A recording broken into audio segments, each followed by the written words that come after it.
Welcome to another episode. சோகமான ஒரு மோசமான ஒரு யூடியூப் சேனலை நீங்கள் வாழ்க்கையில் பார்த்துருக்கீங்கன்னா அது எங்கள் யூடியூப் சேனலில் தான் இருக்குன்னு நினைக்கிறேன். நான் உண்மையை சொல்கிறவங்க தெய்வத்துக்கு சமம் சொல்லுவாங்க. அது ஏன் அக்கா சைடில் பல்லு போட்டுன்னு இருக்காங்கன்னா, நாங்கள் சந்தோஷமாக கார் எடுத்த கதையை சொல்லலாம்னு நினச்சி அது ஒரு விலாகாக எடுத்து அந்த விலாகு சொதப்பி அது என்ன சொதப்பி இருக்குன்னு சொல்லி எக்ஸ்பிளைன் பண்ணுறதுக்கு அக்கா உட்காந்துன்னு இருக்காங்க. என் மேலே தப்பு இருக்குது, 100% என் மேலே தப்பு இருக்குது. ஓகேங்களா? அது என்ன தப்புனா, இப்போ இந்த ஒரு வீடியோ ஓடிக்கின்னு இருக்கான். இது வந்து எடிட்டுக்கு முன்னாடி, ஐ மீன் ஸ்லோ மோஷன்ல இருந்து இப்போ போட்டு 2x 7x போட்டிருக்காங்க. இது வந்து நான் வந்து இப்போ உட்காந்து இது எல்லாத்தையும் ஸ்பீடப் பண்ணியிருக்கேன். ஓகேவா? இதுக்கு முன்னாடி எப்படி இருந்தது என்றால், நம்ம தலைவர் என்ன பண்ணியிருக்காரு, வீடியோ எடுக்கும்போது ஸ்லோமோ போட்டு எடுத்திருக்காரு. ஸ்லோமோ அப்படி ஒரு ஸ்லோமோ இங்க பார்த்தீங்கன்னா, அக்கா வாங்க பார்த்தீங்கன்னா, ஓ மை காட் அப்படின்னு ஒரு வார்த்தையை அக்கா பேசின்னு இருக்கேன். பால் ஆறிரும். கிட்டத்தட்ட இது வந்து எவ்வளோ, இதுவே ஒரு 5-6 நிமிஷம் ஓடின்னு இருந்திருக்கு. ஆமாங்க. ஒரு வீடியோவும் கிட்டத்தட்ட பாருங்க 13 மினிட்ஸ். ஆக்சுவல் கண்டென்ட் வந்து 2-3 மினிட்ஸ் தான் நான் பேசியிருப்பேன். அது ஸ்லோமோல வந்து தலைவன் வந்து டிஜேல ஷூட் பண்ணியிருக்காரு. அதை நாங்கள் எப்போ பார்த்தோம்னா, நேற்று கேமரால இருந்து இதுல எக்ஸ்போர்ட் பண்ணும்போது தான் வந்து அந்த காமெடியை நாங்க பார்த்தோம். என்ன கருமையா இது? இதுவே தெரியாம நீங்கெல்லாம் யூடியூப் ஆரம்பிச்சிட்டீங்களா, தற்குறீங்களான்னு நீங்க கேட்கலாம். அப்படிதான் நானும் கேட்டுக்கிட்டேன். நானே என்னைய அவரையவே கேட்டுக்கணும். இதுல எனக்கு ஒரு சந்தோஷமான விஷயம் என்னன்னா, எங்க எடிட்டர் ரொம்ப நாளா கேட்டுதான், ப்ரோ நம்ம ஒரு வீடியோ டிஃப்ரெண்டா ஒன்று பண்ணணும் ப்ரோ, அந்த மாதிரி என் எடிட்டிங் ஸ்கில்ஸை வந்து நீங்க செக் பண்ற மாதிரி ஒரு கண்டென்ட் எடுத்து கொடுங்க அப்படின்னா. சரிடா, நானே எனக்கு தெரிஞ்சதை வச்சு பேசிக்கா ஒரு கண்டென்ட்டாக வச்சு போய்கிட்டு இருக்கேன். உன் ஸ்கில்ஸை டெஸ்ட் பண்ணுற மாதிரி வீடியோக்கு நான் எங்கடா போகிறது அப்படின்னு. உங்களால் முடியும் ப்ரோ, எடுங்க ப்ரோன்னா. புள்ள பூச்சிக்கெல்லாம் கொடுக்கு முளைக்கும்னு நான் என்ன கனவா கண்டேன். ஸ்கெட்சு இது எதிர்பார்த்திருக்க மாட்டேன். அதான் பார்த்தா ஸ்கெட்சு எனக்கு போலான்னு பார்த்தா ஸ்கெட்சு அவரு கை போச்சு.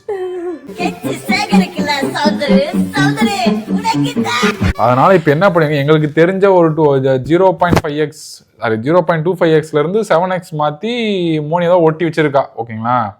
அந்த வீடியோவை இப்ப சைட்ல ஓடின்னு இருக்கும்.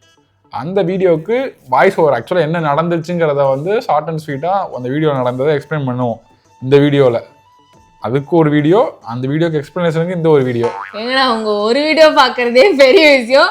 வீடியோக்குள்ள வீடியோ வர பார்க்கணுமா அப்படின்னு நீங்க நினைக்கிறேன். ஒண்ணுனாலே பார்க்க முடியல गाइस. நோட செல்லம் பிள்ளை சோடமணி இதெல்லாம் வாழ்க்கையில முக்கியமான நினைவு இல்ல. நான் வந்து நாங்க மட்டும் தான் முட்டாள் அப்படின்னு நினைச்சோம். இதே இன்சிடென்ட் நான் போய் எங்க அண்ணங்கிட்ட சொன்னேன், தம்பி வீடியோ எடுத்தோம்ப்பா, இப்படி ஆயிப்போச்சு போனேன். வெரி குட், எனக்கு இதே மாதிரி தான் நடந்தது. இதே மாதிரி லூஸ்தனமா ஸ்லோ மோஷன்ல நானும் ஒரு வீடியோ எடுத்து அது நாசமா போச்சுன்னு சொன்னா. ஸோ எனக்கு தெரிஞ்சு இது வந்து நிறைய எல்லா யூடியூபர்ஸ் எக்ஸ்பீரியன்ஸ் பண்ணிருப்பீங்கன்னு நினைக்கிறேன். மெயினா இந்த கேமரா இருக்கவங்க நல்ல யூடியூபர்ஸ் வந்து எக்ஸ்பீரியன்ஸ் பண்ணிருக்க மாட்டீங்க. எங்களை மாதிரி கொஞ்சம் அரவர யூடியூபர்ஸ் வந்து எக்ஸ்பீரியன்ஸ் பண்ண வாய்ப்பு நிறைய இருக்கு. அதனால பிரச்சனை இல்லை. இப்போ என்னன்னா, எனக்கு இப்போ என்னன்னா கண்டென்ட்டே மறந்துட்டாப்ல. என்ன 2 நாளைக்கு முன்னாடி என்ன வீடியோ எடுத்தோங்கிறதே தலைவர் மறந்துட்டாரு. அதனால இப்போ முதல்ல இருந்து அதை பார்த்து என்னன்னு சொல்ல போறாரு. இல்லை கண்டென்ட்லாம் மறக்கல, இதை கொஞ்சம் பிடிக்கிறீங்களா? இப்போ இந்த வீடியோவில் இப்போ ஓடிக்கிட்டு இருக்கான். இந்த வீடியோ வந்து ஸ்க்ரீன்லேயே உங்களுக்கு ஓடிக்கிட்டு இருக்கும் கீழே. அது என்னன்னா, யூஸ்வலாக நான் இன்ட்ரோ கொடுப்பேன்லங்க, அந்த இன்ட்ரோ சீன் தான் ஃபுல்லாக ஓடிக்கிட்டு இருக்கு. அதுக்கப்புறம் மேக்கப் போட்டுக்கிட்டு இருக்க மோனி அக்கா வந்து இங்கே காமிச்சுன்னு இருப்பாங்க. நான் என்னமோ பேசின்னு இருக்கேன், நான் நாடு யூஸ் மாதிரி இன்ட்ரோ கொடுக்குறேங்கிற பேர்ல மோனி தன்னோட பியூட்டிஃபுல் ஃபேஸை காமிக்கிறேன்னு சொல்லிட்டு ஒரு 5.5 கிலோ வண்டி மூஞ்ச காமிச்சுன்னு இருக்காங்க. ஓகேங்களா? மனைவி 5.5 கிலோ வண்டிங்கிறச்சி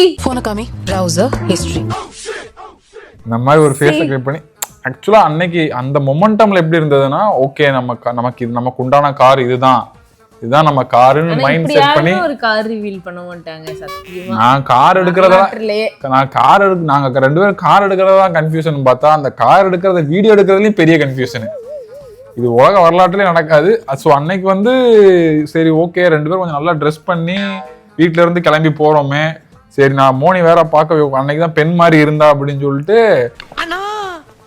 பொண்ணு மாதிரியே சரி மல்லிகைப்பூ வாங்கி கொடுக்கலாமே, இந்த ஊர்ல தான் நான் மல்லிகைப்பூ வாங்கி கொடுக்கல, இந்த ஊர்லயாச்சும் மல்லிகைப்பூ வாங்கி கொடுக்கலாம் அப்படின்னு சொல்லிட்டு தமிழ் மார்க்கெட் போய் மல்லிகைப்பூ வாங்கி கொடுத்தேன். அதுக்கு வந்து இவர் இறங்கி போனப்ப நான் வர எமோஷனலா வர நிறைய பேசியிருந்தேங்க. என்ன பேசியிருந்தேன்னு என்னாலே லிப்சிங் பண்ண முடியல. நாங்க வந்து டப்பிங்லாம் கொடுக்கலாம்னு நினைச்சோம். கழுத பார்த்தா நாங்க இப்ப என்ன பேசியிருக்கோம்னு எனக்கே ஒன்றும் புரியல, விளங்கல.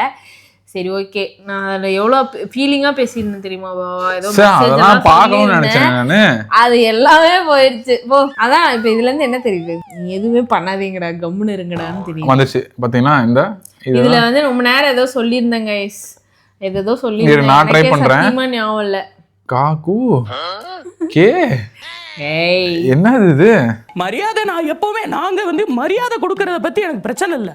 நீ உன் இஷ்டம் ஏதாவது பேசிக்கிட்டு இருந்தீங்கன்னா நான் எப்படி மரியாதை கொடுக்க முடியும்? உங்க இஷ்டத்துக்குலாம் நீங்க கேள்வி கேட்டுட்டு இருக்க கூடாது. அவர் வந்து வாங்கி கொடுத்து ஒன்றும் இல்லை, மூக்கு சரி சிந்தி இருக்கான். எங்களுக்கே ஒன்றும் புரியலை. பண்ணுவாவா அது வந்து அவர் வாங்கி கொடுத்து அது மட்டும் தான் எனக்கு புரியுது. காதுக்குள்ள நோண்டுவா வீடியோ மட்டும் காது மூக்கை நோண்டிட்டான். பேசலாமோ? என்ன சொல்லியிருப்பா எனக்கு தெரிஞ்சு. எந்த ஒரு ஃபங்க்ஷனுக்கு போனது இல்லை நாங்கள் 2 பேரும். கல்யாணம் முடிச்சதுக்கு அப்புறம் நான் இங்கே வந்துட்டு வேலைக்கு தான் போயின்னு இருந்தோம். நான் சேலை கூட கட்டினது இல்லை. நான் ஃபங்க்ஷனுக்குலாம் போனது ஜாலியாக இருந்தேன். பார்த்துட்டேன் என்கிட்ட சொல்லியிருக்க மோனி. என்னை பற்றி அந்த பக்கம் புறம் பேசினா நல்லா பேசியிருப்பில்ல, தெரியும் எனக்கு. அதனால நான் என்ன சொல்லியிருப்பா, நான் மல்லிகைப்பூலாம் வச்சு நல்லா சேலைலாம் கட்டி எல்லா ஃபங்க்ஷனுக்கும் போகணும்னு ஆசைப்பட்டேன் அப்படின்னு சொல்லியிருப்பான். ஏன்னா இவன் மூஞ்சில பார்த்தீங்கன்னா ஒரு தேஜஸ் தெரியுது. என்னை பற்றி அங்கே போய் புறம் பேசுறதுனால நல்லா ஜாலியாக பேசின்னு இருப்பான். ஒரு ஃபங்க்ஷன் கூட அந்த மாதிரி காமிச்சுன்னு 3 நிமிஷமா எனக்கு தெரிஞ்சு இதை மட்டும் தான் பேசிட்டு இருந்திருக்கான். அங்கெல்லாம் போகணும்னு நினைச்சேன், இங்கெல்லாம் போகணும்னு நினைச்சேன், எங்கேயும் போகல அப்படின்னு ரொம்ப ஆசைன்னு சொல்லியிருக்கேன் நானு. இங்க வந்து எதுவுமே போக முடியல. சூப்பர், லிப்சிங் நல்லா இருக்கு. இப்படி மங்களகரமா அதுக்கு மட்டமா நடந்துக்கிறியே, உனக்கெல்லாம் வெக்கமா இல்லையாடா? அதுக்கப்புறம் பூ வாங்கிட்டு வந்து கொடுத்தாரு. அதுக்கப்புறம் அங்கேருந்து நாங்கள் வந்துட்டு டிஸ்கவரி போனோம். போயிட்டு அம்மா, நான், அஸ்வத்து, அண்ணி, இவர் எல்லாருமே போனோம். எங்கள் அண்ணன் ஒரு முக்கியமான வேலையின் காரணத்துக்காக ஆஃபீஸ் போயிருந்தான் அன்னைக்கு. அது காரணம் என்ன? ஸோ நாங்கள் அங்கேருந்து அவங்கள கூப்பிட்டுட்டு கோயில் போயிருந்தோம்.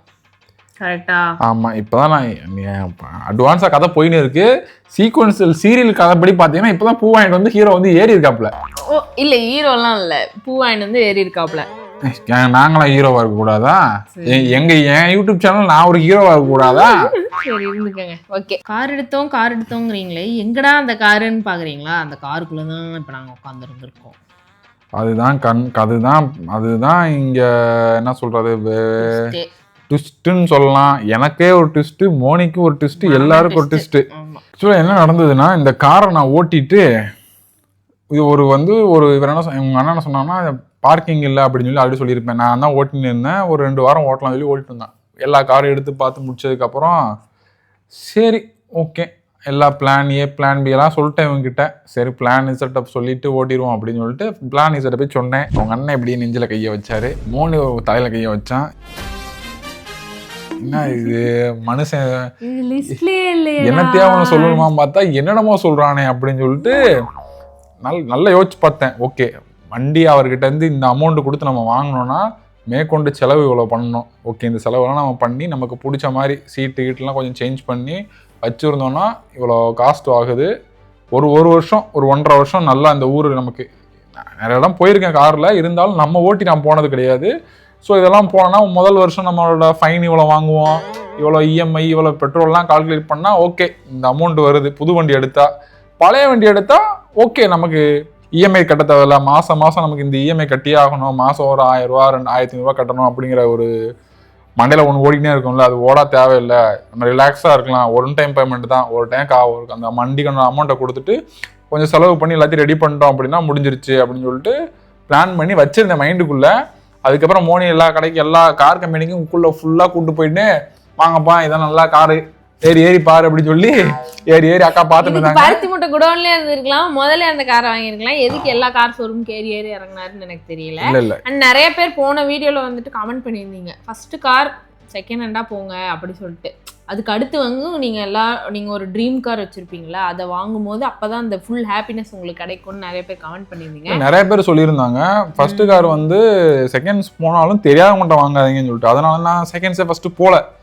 ஃபர்ஸ்ட் நான் வந்து இந்த கார் தான் எடுக்கணும்னு சொல்லி ஒரு மைண்ட் ஒரு யோசனையே இல்லை. நம்ம செகண்ட்ஸ் கார் போகலன்னு முடிவு பண்ணிட்டேன், புதுசாக எடுக்க போகிறோன்னு சொல்லிட்டு. அப்போ கூட அவங்க அண்ணன் பேசாமல் நான் ஃபார்ச்சூன் எடுத்துருவாங்க இல்லை ஹேவல் எடுத்துருவாங்கன்னு சொல்லி பேசின்னு இருந்தேன். அவர் ஏதாச்சும் ஒன்று எடுங்க அப்படின்ட்டு இருந்தாரு. சரி ஓகேன்னு சொல்லி எல்லாருமே காரெல்லாம் பார்த்து முடிச்சதுக்கப்புறம் சரி ஓகே எனக்குமே வந்துட்டு லோன் போய் வந்து ஒரு வண்டி எடுக்கணும், டக்குன்னு போய் லோனில் போய் லேக் ஆகணும் அப்படிங்கிற மாதிரி ஒரு யோசனை வரல. சரி ஓகே நம்ம செகண்ட்ஸ் எடுத்துடலாம். செகண்ட்ஸ் வந்து தெரியாதவங்கள்ட்டையோ ஒரு டீலர்கிட்டயோ இப்போ எடுக்கிறதுக்கு இவர் நல்லா ஓட்டி இவர் நல்லா வண்டியை ப்ராப்பராக மெயின்டைன் பண்ணியிருந்தாரு. அது ஆக்சுவலாக 2-3 பேர் வந்து வண்டியை பார்க்க வந்திருந்தாங்க. அவங்க வந்து ஒரு அமௌண்ட் கோட் பண்ணியிருந்தாங்க. அந்த அமௌண்ட்டு தான் வந்துட்டு நான் ஃபைனலைஸ் பண்ணி ஓகேங்க இவங்க இவ்வளோ கோட் பண்ணியிருக்காங்க. அவர் வந்து கம்மியாக தான் சொன்னார். இல்லைங்க மற்றவங்க கொடுக்குறதெல்லாம் வேணாம், நான் அவனுக்கு இதாக தரேன், கரெக்டாக அவங்க இன்னொருத்தவங்களுக்கு என்ன சொன்னீங்களோ அதே அமௌண்ட்டை நம்ம கொடுத்துருவோம் சொல்லி அந்த அமௌண்ட்டை கொடுத்து நானும் அவர் தான் போனோம் சர்வீஸ் சென்டருக்கே. சர்வீஸ்லாம் பண்ணி கொடுத்துடலாம், வண்டி கொடுத்துடலாம் அப்படின்னு சொல்லி முடிவு பண்ணி தான் ஃபுல்லாக சர்வீஸ்லாம் பண்ணி வச்சுருந்தோம். இன்ஜின் வேலை எல்லா வேலையும் ஃபுல்லாக பார்த்து ரெடி பண்ணி வச்சுருந்தோம்.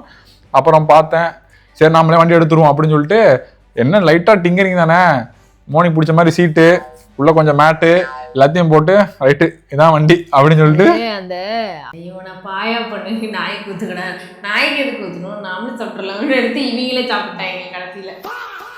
நமக்கு தான் கிடைக்கணும்னு இருந்திருக்கு, நம்ம எடுத்தாச்சு அவ்வளோதான்.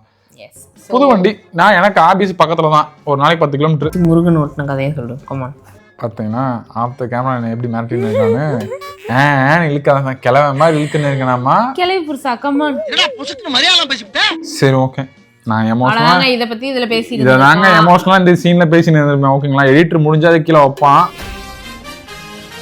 அவன் என்ன அசிங்கமா கிளிப்பா எனக்கு தெரியும். ஏன்டா இதெல்லாம் ஒரு வீடியோ எடுத்துட்டு வந்துட்டாங்க. ஆமா ஆக்சுவலா நாங்க வந்து அத பத்தி தான் முக்காவாசிங்கிற என்ன இன்னைக்கு ரொம்ப ஜாம் ஆகுது.